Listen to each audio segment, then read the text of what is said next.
Om survey भवन्तु सुखिनः survey Santu निरामया survey भद्राणि पश्यन्तु मा कश्चित् भाग् भवेत्। ओम शान्ति शान्ति शान्ति।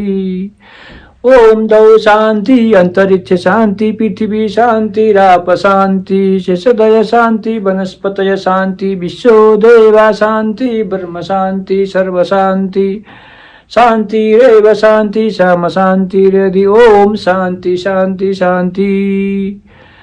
यसरी हामीले दैनिक शान्ति पाठ गरेर सम्पूर्ण विश्वको सम्पूर्ण प्राणीको शान्तिको कामना सुखको कामना गरेर दैनिक जीवनचर्या सुरु गर्ने हामी वैदिक सनातनहरू।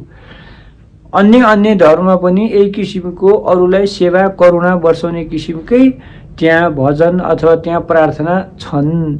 र अब यसरी सुरु गरेपछि हामीहरूमा किन एक किसिमको राक्षसी भाव डाह रिस लुट तन्त्र कसरी पैदा भयो? हामी यो शान्ति पाठ गरेपछि हामी त्यही अनुसारले चल्नुपर्ने किन चलेनौँ? किन एक अर्कालाई चाहिँ झुक्क्याउने ठग्ने ढाँट्ने अर्काको खाएर नतिर्ने अथवा अर्कालाई कसरी हुन्छ चाहिँ हेप्ने अथवा त्योभन्दा आफू ठुलो कसरी हुने भन्ने अथवा मान्छे नै मार्न पनि पछि नपर्ने यस्तो परिस्थिति कसरी सिर्जना भयो? जबकि विश्वमा विभिन्न धर्मका नाममा सबै समाज सबै व्यक्ति बाँधिएका छौँ र पनि शान्ति कोही छैन। जताकतै लडाइँ झगडा जताततै ठग। अहिले कसैले कसैलाई विश्वास गर्न सक्ने वातावरण छैन।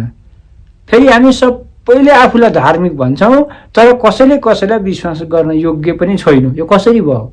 हामी धार्मिक हुँदा हौँ त हामीलाई पूर्ण दिल खोलेर विश्वास गर्नुपर्ने हुन्थ्यो होला नि त सबैले सबैलाई। तर यो विश्वासको वातावरण कहीँ कतै छैन।